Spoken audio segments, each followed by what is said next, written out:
있습니다. 그 좌파는 주력군이 누구냐면 젊은 청년들입니다. 이들을 가지고 좌익 운동을, 왜냐하면 뒤집어야 되니까.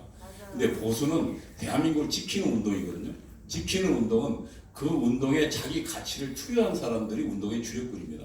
다시 말하면 이 대한민국에 지킬 만한 가치가 있다고 살아온 사람들이 주력입니다. 그래서 보수운동 여러분이 자꾸 젊은이 없다고 탄식하지 마시고, 보수운동은 60대 노인부터 주력입니다. 그리고 그들이 노력해서 밑으로 내려가는 운동입니다. 좌익운동은 밑에서부터 위로 올라가는 운동이라면, 우파운동은 대한민국을 만들었던 사람들이 각성해서 주력으로 만들고, 그리고 요즘 노인들 너무 적잖아요. 요즘 70대도 아예 펄펄 날아다닙니다. 그러니까 요즘 70대가 노인 축에도 못 껴요. 그러니까 보수운동은 사실은 대한민국을 만들어준 사람들, 다시 말하면 60대 이상 세력들이 주력이고, 그들이 주력군이 돼서 밑으로 내려가는 운동이기 때문에 매우 정상적인 거다. 자책하지 마십시오. 자, 이동규 대표님은 내가 좀 회개를 하라고 내가 좀 말씀드리고 싶은데요. 아니, 대선배인 이승만 대통령이 선배잖아요. 그런데 지지율이 1.8%밖에 안 돼요. 그 누가 책임이에요? 제가 책임져야 그거는 이제 지나가는 쪽이고, 예. 박근혜 대통령의 탄핵이 정상적으로 된 거예요, 잘못된 거예요? 아이, 그거야 뭐 네. 잘못된 거죠. 근데 이제 그게 다 이어진다고 봅니다. 박근혜 대통령 탄핵뿐만 아니라 네. 지금 저 윤석열 대통령 탄핵도 그렇고, 네. 저는 이게 다 연결되는 게, 이제 우리 이동호 네. 선생이 다 지적했지만, 네. 이재명을 캐스팅한 것도 북한이다. 네. 북한이 경기동부연합, 그다음에 민노총, 네. 그리고 지금 개딸을 분석했더니요. 네. 개딸이 20만 명 정도가 되는데, 민노총이 100만 명 정도 되잖아요. 다 민노총 그 사람들이 거의 대부분이래요. 그러니까 다시 말해서 경기동부연합이 민노총을 장악하고, 민노총이 개딸을 장악하고, 그러니까 경기동부연합이 이재명을 캐스팅하고, 그러니까 그러니까 말하자면 회사로 말하면 그 뭡니까 그 뭐죠? 네. 위에 그 총회 회장 아니 저 자본을 가지고 있는 회사가 있잖아요. 주식회사 아니 주주회사에 예? 주주회사 아니 그 무슨 회사라고 주주회사 지주회사가 있고, 근데 지주회사는 잘 안 알려져 있어요. 지주회 그다음에 무슨 밑에 건설회사 무슨 딱 있는데, 사실 이 정부의 주인은 위에 롯데도 마찬가지입니다. 맞아요. 지주회사가 이름도 잘 안 알려진 게 지주회사예요. 맞아요. 말하자면 이 지주회사는 경기동부연합이고, 이 안에 이제 민노총, 그다음에 여기 이제 파생된 게 개딸. 근데 지주회사에서 CEO로 누굴 갖다 놨냐면 이제 이재명을 갖다 놨는 거예요. 처음에는 이제 문재인을 갖다 놨죠. 근데 문재인을 갖다 놨는데 이게 고려연방제로 가야 되는데, 지주회사의 오너는 북한이죠. 그렇지. 그리고 이제 거기 주주들은 뭐 이석기다 뭐다 이건 주주고, 오너는 이 북한인데, 문재인이 완성시킬 줄 알았는데 이게 살문소대가리네. 완성이 안 되고 나중에 겁을 먹고, 겁은 누구한테 먹었냐면 국민들한테 겁먹은 거예요. 그렇지. 마지막 단추를 끼자니 이거 단추 끼었다가 난 여기서 죽겠다. 우리 국민들 수준이 그렇게 김정일이 뭐 김정은이 시키는 대로 했다가는 내가 죽겠다 싶어서 마지막에 겁을 먹은 것 같아요. 그러니까 약점을 다 잡고 있는데 시키는 대로 안 하니까 삶은 소대가리 무슨 특등 머저리 막 난리 버린 거 아니에요? 그 다음에 문재인 요거 겁쟁이니까 다음에는 겁대가리 없는 놈을 캐스팅해야 되겠다. 그렇지. 약점도 무지하게 많고, 그렇지. 인간 출신서부터 막 이상한 놈. 이거 이재명이 딱이다. 이러고 이재명이 성남 때 그 시장 선거 나가고 변호사하고 이럴 때 북한을 갔는데, 제가 지난번에도 말씀드렸잖아요. 예쁜 여자가 옆에 붙어 있습니다. 맞아, 아까 사진 다 보냈잖아. 그렇게 해서 캐스팅을 한 거예요. 약점을 딱 잡고, 야, 네가 우리가 대통령 만들어줄게. 네가. 그 대신 우리하고 협력하자. 아니면 너 우리 까? 제가 이 추측입니다. 그렇지. 왜냐면 북한이 그런 수법이 아니 여태까지 그렇게 써왔는데 이재명한테 수법을 그거 안 썼으리라고 제 의심을 하니까. 아니 근데 시바지 전략이라고 알아요? 심하지요 그러니까. 아니 근데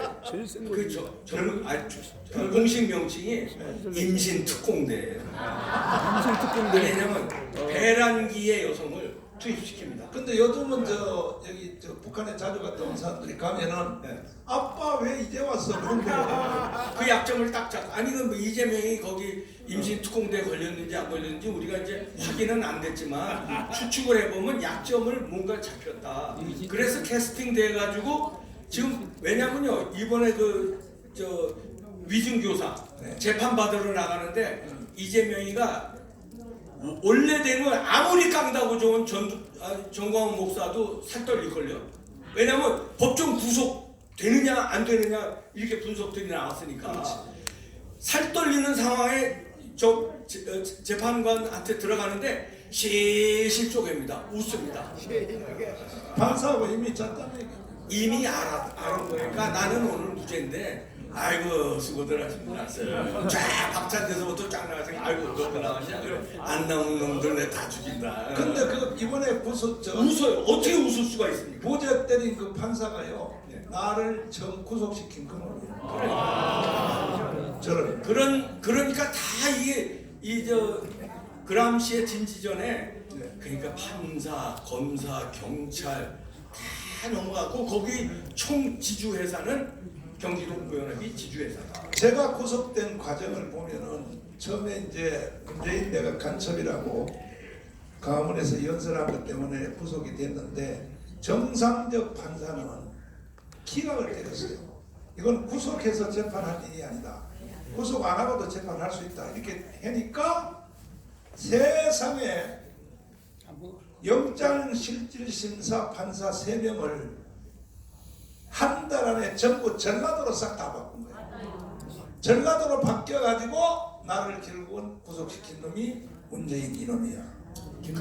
그러니까 김동연뿐만 아니라 네, 김동연. 그렇게 해서 이제 우리나라를 지금 장악을 했는데 네. 그래서 이런 거를 아는 네. 이런 거를 아는 사람들이 뭐라고 그러냐면은 그래서 자꾸 주문을 하는 거예요. 네. 광화문한테는 혁명밖에 없다 그래서 정광훈 목사한테 11조 바치고 그 다음에 누구 윤석열 대통령한테는 계엄령을 내려라 그러면 계엄령이라는 게 2024년에 있을 수 있는 일입니까? 그럼에도 불구하고 왜 그러냐면 아니면은 이제는 시간이 없다는 끝나는 거예요. 거예요. 끝나니까 그래서 우리 같은 사람이 왜 싸우냐면요.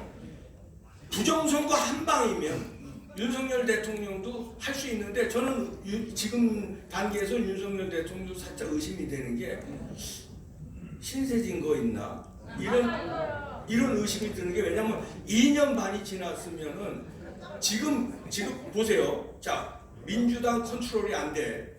사법적으로도 이재명 잡아놓지도 못해. 컨트롤이 안 돼요. 막 유죄를 무죄 때려요. 그리고 무조건 다 탄핵. 감사원장도 지금 탄핵시켰습니다. 막 이런 상황인데 컨트롤이 안 돼요. 그러면 이거를 일거에 박정희 대통령 때려잡을 못도 없어. 전두환 대통령처럼 할 수도 없어요. 그러면은 이게 말하자면 부정선거 수사하면 되는데 제일 손쉬운 거거든요. 증거가 너무나 많이 나와 있으니까. 그러면 300명 금배지 다 떨어뜨리면 이재명 수하를 다 떨어뜨리는 거예요. 그다음에 새로 뽑으면 되는데 왜 윤석열 대통령이 안 할까? 저는 이게 몰라서 안 할까? 저는 천만에 안다. 아는데 그러면 왜 안 할까? 여기서 우리가 퀘스천 마크가 있는 거예요. 혹시 왜냐면 트럼프 대통령은요 이번에 당선됐는데도 부정선거 때려잡자고 나오잖아요. 그렇죠. 자기가 당선됐는데 맞아. 그러면 윤석열 대통령도 자기가 당선됐는데도 트럼프 대통령하고 보조만 맞추면 되는데도 안 한단 말이에요. 근데 주변에서 많이 들어갔어요. 자료도 들어가고 보고도 하고 보고 받았다는 걸 우리가 알아요. 안 하는 게 야 이거 혹시나 이제 요즘에 의심하는 게 이제 박영수, 그다음에 이제 윤석열 대통령, 그다음에 한동훈으로 내려가는 특검팀이잖아요. 그렇죠. 근데 이제 자 여기서 이제 굉장히 제가 말씀을 드리기가 조심스러운데 한동훈이가 그래서 이게 만큼 막 같은 이거 왜 이래 형님? 나뭐 약점을 다 아니 한다. 게시판 나 좀 쓴 거 가지고 나 이렇게 코너에 뭐라? 아이고 형님 왜 이래 이거?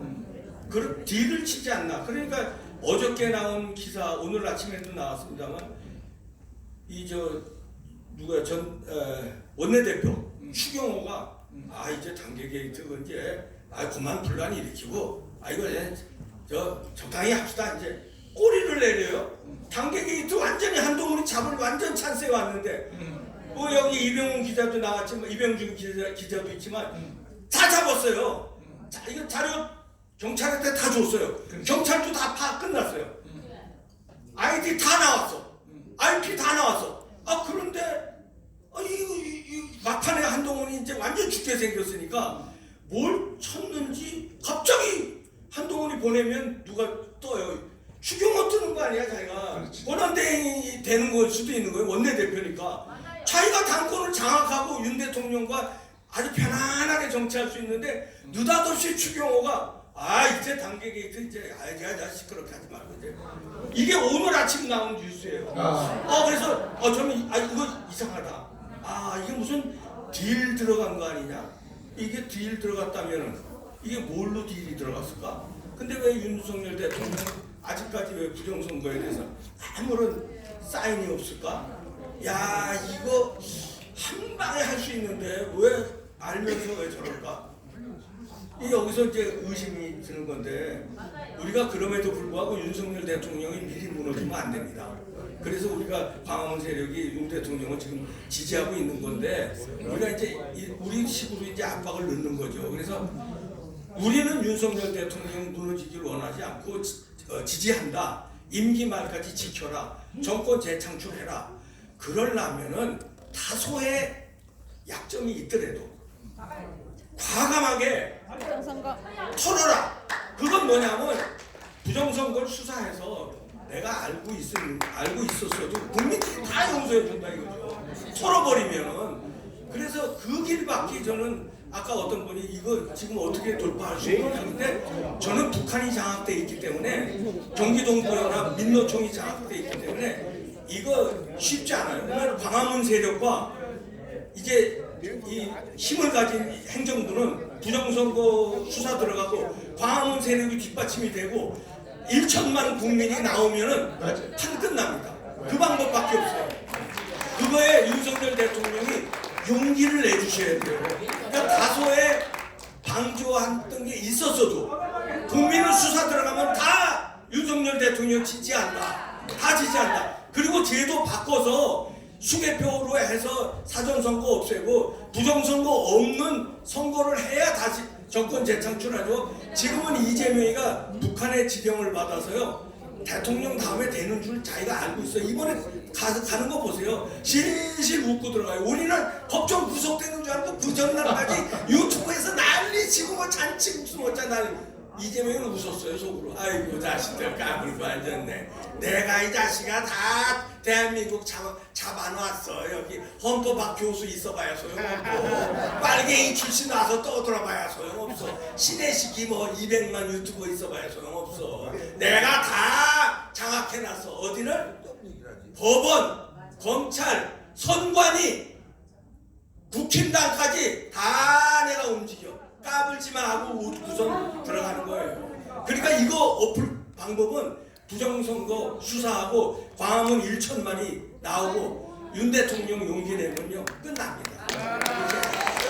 자, 이거는 이제 1부 순서가 이제 빨리 끝나고 난 뒤에 신혜식 대표님이 진행하는 이제 결국은 그 한동훈 이게 문제 여기서 결론 나게 돼 있어요. 그 2부 순서를 곧 진행을 할 텐데, 자, 김학선 교수님, 예, 교수 생활 몇 년 하셨나요? 33년 했습니다. 33년? 예, 그때 정교조에 들어갔어요, 안 들어갔어요? 저요? 네. 대학 교수는 원래 그 교원 노조 가입이 불가능합니다.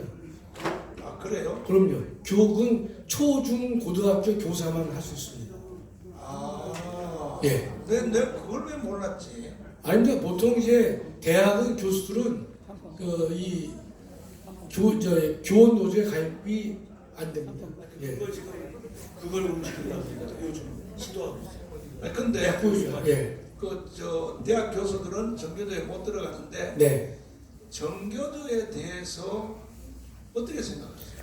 저는 아주 초창기에는요 전교조를 매우 긍정적으로 봤었죠, 목사님. 처음 시작할 때는 왜냐면 이제 참교육을 한다고 하고 그때 그 당시 이제 교장들의 횡포에 대해서 맞서는 운동이 아닌가 싶어서 처음 한 몇 년은 뭐 일리가 있는 거다라고 생각했었는데 저도 그렇게 생각했어요. 이후에는 완전히 이게 본말이 바뀌어가지고 본질이 바뀌었잖아요, 목사님. 그래서 저는 그제 좁게 봤기 때문에 헌법 교수로 좁게 봤기 때문에 전체 구조 중에서 전교조를 바라봤어야 되는데 저는 전교조만 봤기 때문에 제가 좀 몇 년 동안은 잘못 봤지만 결국은 역시 참교육이 아니라 북한에 의해서 대한민국의 초중 고등학교 학생들의 정신 상태를 왜곡시키고 그건 그렇고 네네. 자 이제 헌법학자니까 시간이 없으니까 빨리 이제 해야 되는데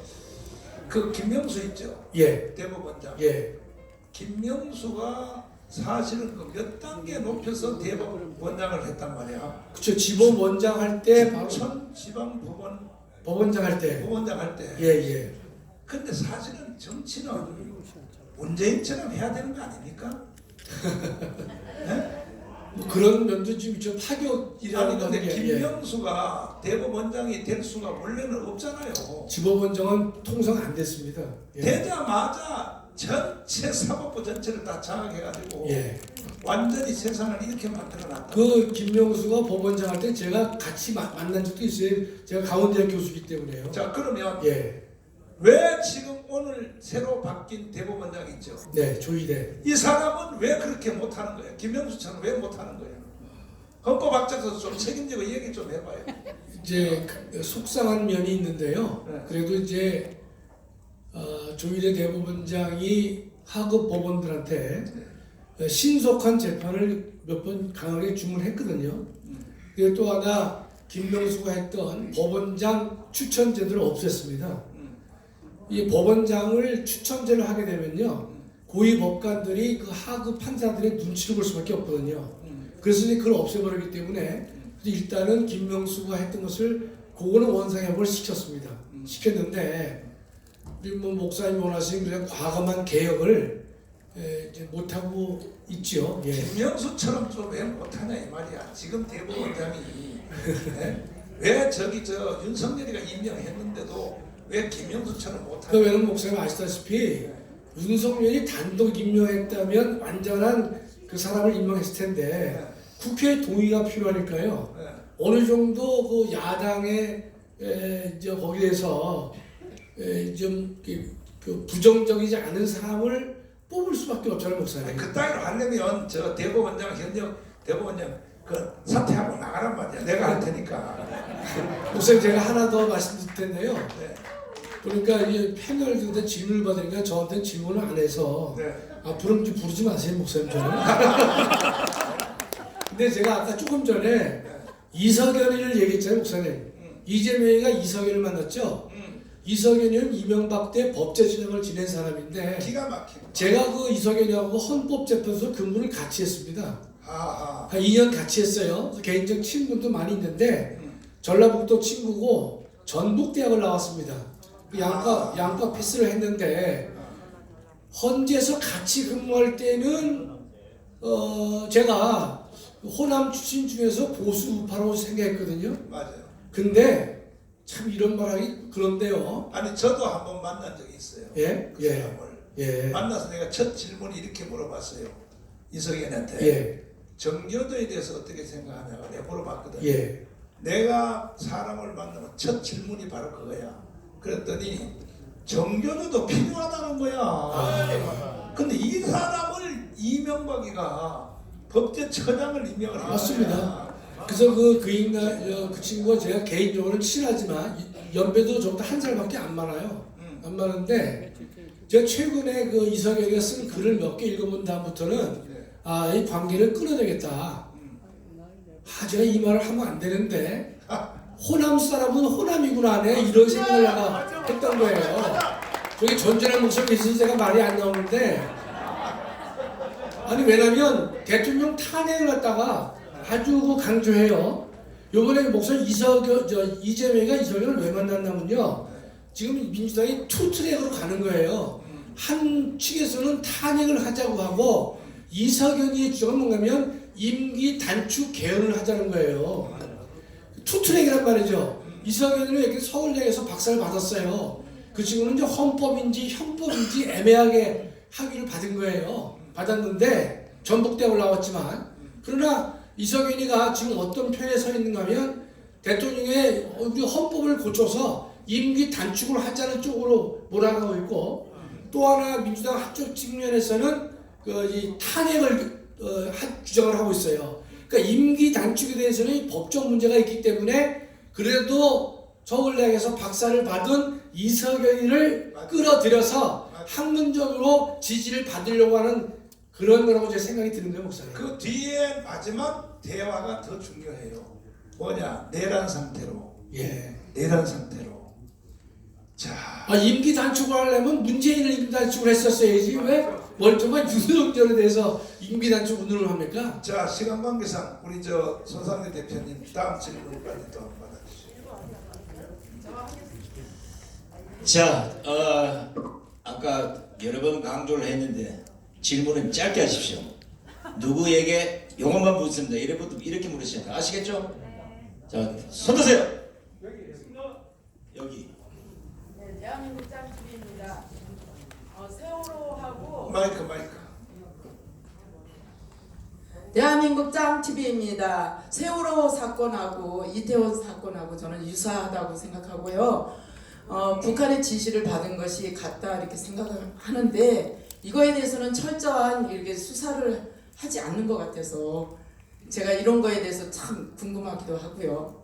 그다음에 최재형 목사는 목사도 아닌데 그분이 지금 김건희 특검하고 얽혔잖아요. 그분도 또 수사를 해야 되겠다 이런 생각을 합니다.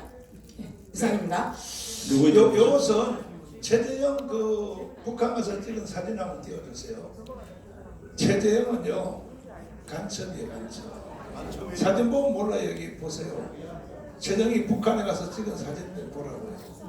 그런데 김건희 여사님에 대해서 우리 자유우파들도 욕을 많이 하는데 김건희 여사님이요 굉장히 똑똑한 사람이야. 거기서 안 잘랐으면요 바로 윤석열이가 넘어질 뻔했어요.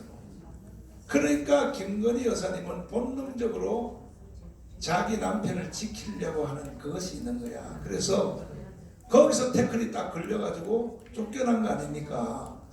그래서 이 사진 보셨죠? 그리고 간첩이에요, 간첩. 최재형이는. 그러니까 그건 그 외에 활동하는 것도 다 마찬가지고 그걸로 해답을 하시고 그 다음에 다른 질문 또 빨리 한번 시간 없어요. 자, 이거 대관 시간이 있으니까 여러시는 안 되고 여기 공산당은 싫어요? 네. 나는 공산당이 싫어요. 네, 공산당 척결TV의 나는 공산당이 싫어요입니다. 헌법학자 김학성 박사님께 이거 웬일이에요? 잘하고 있어. 지금 현재 북한의 대북 방송과 대북 그런 여러 메시지와 풍선을 보내는 것에 대해서 빨간 종자들이 정말 북한을 자극하는 행동이다 이런 식으로 말하는데 저는 북한에 대한 알 권리 제공하는 것에 대한 침해라고 하는 것을 생각해보면 이런 반국가적인 행동을 처벌을 할 수 있는 현행법으로도 처벌이 가능한지 그들도 구속을 시킬 수 있는 현행법의 그런 유효한 법이 있는지 정말 여쭤보고 싶습니다. 북한에 전단 보내는 거예요? 그렇죠. 그러니까 알 권리를 제공하는 것은 헌법상 그들도 우리의 국민인데 우리가 하는 행동이 당연한 것인데 이것을 마치 비방하고 우리를 더 분란을 초래하게 알겠어요. 대북 전단 하는 것은 이제 북한 주민에 대해서는 알 권리 충족이 되겠지만은 보내는 사람들은 대한민국 헌법이 보장하고 있는 표현의 자유의 행사가 되는 것이죠. 그래서 지난번에 헌법재판소가 대북전단 금지법을 위헌 판결 내렸거든요. 그것은 국민의 표현의 자유를 중대하게 침해하고 있다. 그래서 헌재가 위헌을 내렸기 때문에 우리는 얼마든지 대북 전단을 보낼 수 있는 것이고 보낼 자격이 있는 것이고 그것이 헌법에 전혀 위반될 이유가 없는 것입니다. 도리어 하나 더 추가 말씀드리면 그 대북 전단에 대해서 북한이 가장 그 민감하게 반응을 이제 한단 말이죠. 그 내용들을 보면은 이 북한의 어떤 그 많은 그 불이익을 주기 때문에 그런 것인데 제가 볼 때는 더욱더 적극적으로 우리 의약품도 보내고 성경도 보내고 뭐 그다음에 선전지도 보내지 않습니까? 좀 적극적으로 보내서 여러 가지로 자유투기를 해야 되는데 그 중에 하나의 수단은 대북 전단을 보내는 것이다 이렇게 믿고 있습니다. 너무 감사해요 질문해 주셔서. 자, 아니, 시간이 없으므로 아니 요거 제가 부연 설명 하나 좀 드릴게요. 오늘 나온 그 러시아 뉴스인데 러시아 말 잘 몰라서 내가 번역을 해서 되는 거예요. 지금 북한의 학생들이 남한의 드라마를 보는데 이걸 김정은이가 만약에 학생도 드라마를 보면 가만 안 두겠다 다 정리해버리겠다 그러니까 죽어도 보겠다. 이래서 지금 반항한 차원에서 외제 가방을 메고 시내를 돌아다니고 지하철을 타고 하는 이런 현상이 지금 벌어졌다 그래요. 그러니까 계속 보내야 자 다음 질문 또 자 다음 질문. 한두 명만 더 하고 한두 명. 목소리 제일 큰 사람이시겠어요. 손을! 이건 안 되고. 네, 저쪽에 있어요. 예, 감사합니다. 김학성 교수님에게 질의하겠습니다. 법률 문제인데요. 역사 그 선고가 대법원으로 이루어집니다. 이게 국민의 정서적인 문제로 대두될 수 있었는지 그렇지 않냐면은 역사적 근거가 있어서 학자의 연구문헌에 의할 수 있는지 이 문제를 통해 가지고 좀 금하시지만은 5.18인데 우리는 정서적이면은 그러면은 제1차 그 선거에 의해서 일사부정의 원칙을 고수하고 있습니다. 이 문제에 대해서 조금 국민들이 납득할 수 있는 예감을 좀 설명드렸으면 좋겠습니다. 법률학자니까요. 그거는 제가 먼저 설명을 하고 지금 김학성 교수님이 쓴 그 헌법 책을 가지고 다 공부해서 사법부에 합격한 사람들입니다. 그러니까 김학성 교수님이 책임을 져야 돼요. 현역 지금 현재 판검사들은요 다 교수님이 쓴 책으로 사법고시에 합격한 사람이에요. 말씀하세요. 91년부터 2003년까지 대한민국의 사법시험, 행정고시, 외무고시 본 사람들은 다 제 책을 적어도 2권 이상 샀습니다. 아니 저 그 한마디 더 물어볼게요. 예, 그 책 써서 돈 얼마 벌었어요? 잘 기억이 없어요. 수요가 얼마 안 돼요. 제가 보면 뭐 한동훈, 엊그제 위진교사는 김동연이 뭐 다 그 부류에 속하는데요. 조금 전에 질문하신 분의 내용을 제가 정확히 숙지를 못했습니다. 간단하게. 예. 2번 있었으니까 재판이 재판이 2번이요? 예, 81년도 97년도 2번 있었으니까 2번에 있었던 그 내력이 국민 정서적인 문제도 정치적인 영향력을 받아서 하나의 97년도에 재판이 있어가지고 이게 5.18에 뒤집어졌거든요. 그러니까 앞으로 이제 법적으로 하면 이제 3심을 하자. 다시 연구문헌은 지만희 박사님 연구문헌에 의해서 5.18에 예, 대해서 5.18 지금 네. 1심과 2심이 있었다는 거예요? 두 번 재판을 하지 않았습니까? 그래서 이것이 우리가 주장하는 북한군 개입의 핵심 그 중심 부분은 차후로 공적 수사가 재수사 떼야 되지만은 국민 정서적이면은 1차 81년도의 재판으로 말미암아서 일사부질의 원칙을 세계적으로 맹성을 날려야 우리 민족사회 위험이 되지 않느냐 이렇게 하는 것입니다. 아니, 그걸- 그거는 제가 대답을 해야 되겠죠. 네. 자 보세요. 5.18 때문에 내 광주 가서 연설한 것 때문에 제가 5.18 단체 3군데서부터 고발을 당했어요. 고발을 당해가지고 광주 경찰서에서 날 보고 조사받으러 오라 그러는 거예요. 그래서 나는 안 간다 그랬어요. 안 간다니까 그럼 체포영장 때리겠다. 좋아. 나는 다시 수갑 차고 가겠다. 그렇게 버텼더니 내가 사는 종암경찰서로 이송을 해달라. 결국은 그들이 졌어요. 저고 종암경찰에 이송을 했는데 그때 나를 고발한 그 고발 사건이 5.18에 대해서는 아직도 내 거를 수사를 못해요. 왜냐하면 5.18은 아직 정답이 없는 거야. 그렇게 아시면 돼요. 5.18 사건은 아직 정답을 못 내렸어요. 못 내려서 내 거 수사도 지금 진행을 못하고 있어요. 반드시 이 5.18도 우리가 천만 조직을 해요. 천만 조직을 해서 시민혁명으로 완전히 바로 세워야 모든 것이 다 결정나요. 그 다음에 저 교수님 말씀. 아니, 저는 지금도 질문하신 분의 요지를 제가 파악을 못하고 있어요. 일사부재를 말씀하시는데 일사부재는 한 번 재판이 끝나면 더 이상 똑같은 재판을 할 수 없다는 뜻인데 어떤 이 문제 넘어가서 그건 모르겠어요. 제가 짧게 설명을 해주는 게 좋겠어요. 저 사람 궁금증 갖고 가면 안 되니까. 이 5.18 광주 사태를 전두환 정권에서 87년도에 김대중 내란 폭동으로 이미 대법원 판결을 다 받았습니다. 이걸 97년도 들어와서 김영삼이가 그 박대동이가 국회에서 비자금 까발리는 바람에 이걸 덮자고 김대중과 둘이 작당을 해서 만든 게 97년도에 법을 특별법을 만들어서 이 법을 뒤집습니다. 그때 일사부재리 원칙에 의해서 어떻게 대법원 판결 난 걸 가지고 뒤집을 수 있느냐 했는데 특별법이라는 이걸 가지고 뒤집어 엎어서 지금까지 만들었고 20대 국회에서 박지원이가 지금 우리를 올가매는 5.18 특별법을 만들었어요. 미안하지만 제가 싸워서 법정 소송까지 걸려서 결국은 박지원이가 손을 들었는데 21대 국회 때 혼자가 아니고 여럿이 그 법을 발의하는 바람에 지금 그 특별법 국회에서 통과돼서 오늘까지 이렇게 오고 있습니다. 그때 이 법을 만든 장본인이 그 대가리가 여러분이 잘 아는 내연의 철을 갖고 있었던 검찰총장 최동욱이고 마지막 말단 검사가 홍준표였습니다. 이것만 하시면 충분히 이해가 될 겁니다. 저 교수님은 한 가지만 대답하면 돼요. 예. 뭐냐면은 5.18 법 있잖아요. 예. 5.18 법은 아직도 그 결론이 난 게 없잖아요.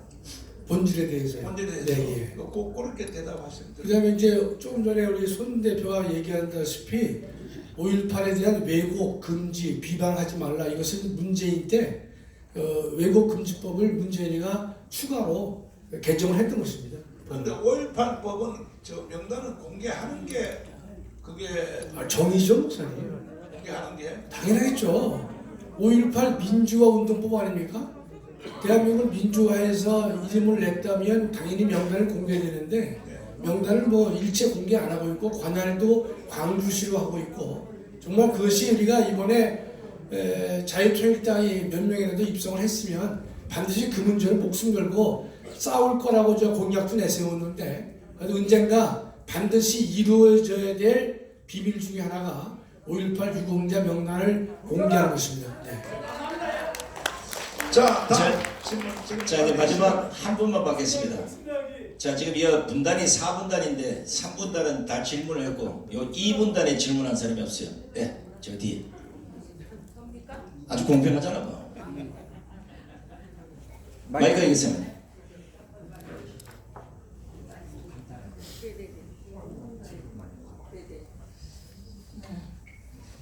먼저 할렐루야 하나님을 찬양하면서요. 제가 이 나라에 이걸 놓고 잠을 못 잤던 사람입니다. 그런데 정강 목사님이 나오셔갖고 그때부터 제가 잠을 자는 사람이에요.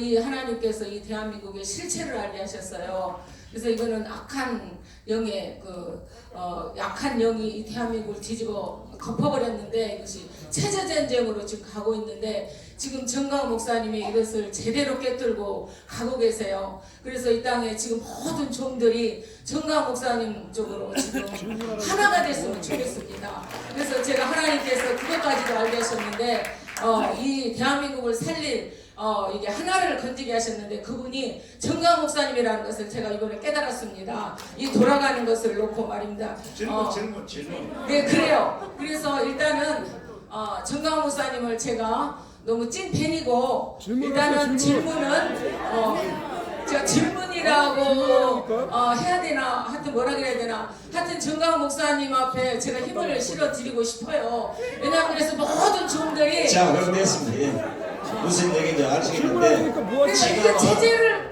바로 알아야 된다는 거 그것만. 자, 제가 대답을 드리면 일단은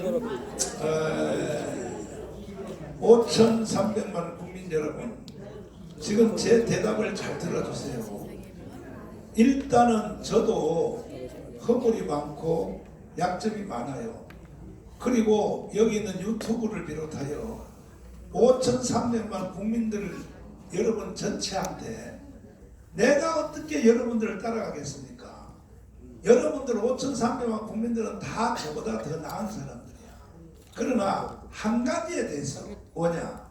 애국 운동에 대해서는요, 절대 저한테 눈도 쳐다보지 마세요. 나는 이미 결론을 낸 사람이야. 왜? 내가 6년 동안 강원운동 안 했으면 윤석열 대통령 될 수 있었어 없었어? 정권교체 될 수 있었어 없었어요? 그 5,300만 국민들이 인정할 거는 인정해야 된다. 개딸들도 인정해야 된다고. 개딸들. 네. 한 사람만 더. 자, 아니 나오지 마세요. 나온다고 시켜준 사람 와세요. 자, 저 끝에 저건 마이크. 만약에 아까 말씀대로 격식 따라 만약에 질문을 못하게 되면 카트시겠습니다. 나는 어디에 누구입니다. 누구에게 질문을 하겠습니다. 질문 짧게. 교육시켜야 돼. 예, 저는 고양시 원싱동 사임할 비대표고 순동원 비전교회 황병수 목사입니다. 그러니까 뭐 두말할 필요도 없이 정광훈 목사님과 이정민 차관님, 신영희 대표님, 이동호 선배님, 예, 감사드립니다. 질문하겠습니다. 감사 표시하고 싶어서. 그러니까 이 질문은 뭐냐? 혁명의 대상은 많이 있습니다. 뭐 주답하는 말할 것도 없고, 그러니까 종교계 안에 WCC, WA, 최영명 목사, 오정영 목사, 배승희, 장애차 문제, 혁명의 대상 그들은 좀 차이가 있지만 그들도 걸림돌이 될 수가 있어요. 그들을 압박할 수 있는, 그들을 타격할 수 있는 구체적인 법안이나 시위를 포함해서 법안이나 대신, 그러니까 말로는 안 될 것 같습니다. 말로는 안 될 것 같습니다. 좀 더, 예, 이게 질문입니다. 이게 뭐가 있으신지, 예.